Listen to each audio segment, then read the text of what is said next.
In today's video, we're going to talk about how to combine your bodyweight training with your kicking. A lot of people who kick practice their upper body strength through bodyweight training. A lot of martial artists in general like to do bodyweight training. That doesn't mean that you don't want to use resistance bands or weights or anything else, but bodyweight training is a part of it. So when you do your push-ups, when you do your pull-ups, when you do your dips, muscle-ups, handstand push-ups, what can you do to work on your kicks? You might have special time, a special segment in your workout when you work on the kicks, but sometimes people say, well, I do the chin-ups, I do the pull-ups, I do the dips, my legs are not doing anything anyway. What can I do to work on my kicks?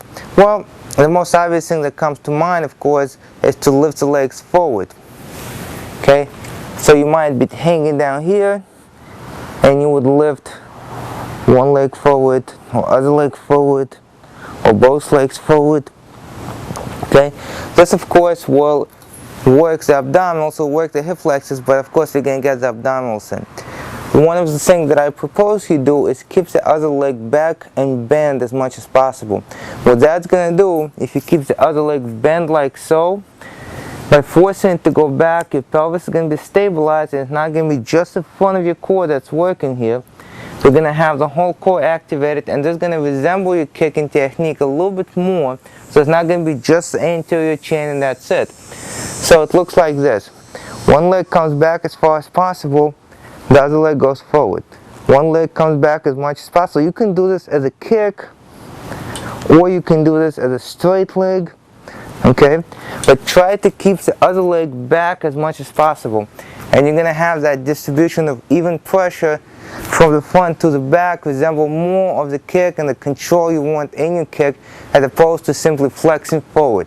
So that is the first thing you can do. The second thing you can do is work on your abductors. Remember, it's very difficult to hit the abductors by themselves. Very often when we go to one side and we lift the leg into the kick, we're going to have some kind of core work in there. So if you want to work purely on your abductors and not to have the core work, you got to move them at the same time. Of course, there's exercise on the floor that can do that, but if we're here on the bar, the simplest thing to do is to fly the legs out. So you might have them this wide off the floor. You do the pull-up, bring them together, back down, legs wide, pull up, bring them together, okay? Or you can just hold yourself here for a while and fly your legs out to the side. Of course, notice that the fly of the legs is not going to be as difficult as the pull-ups. Most people can do 8 to 12 on average. Some people can go up to 20. 20 repetitions of leg flies, of course, is not the same thing as 20 pull-ups.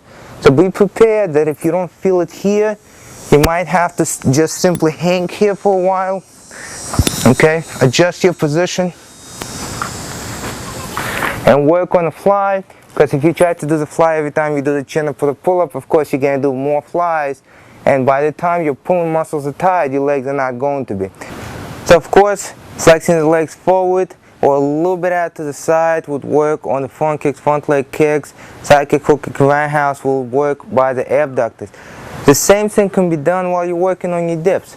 Okay, you can either hold this position and you can practice your kicks. Okay, notice I'm bringing the other leg back.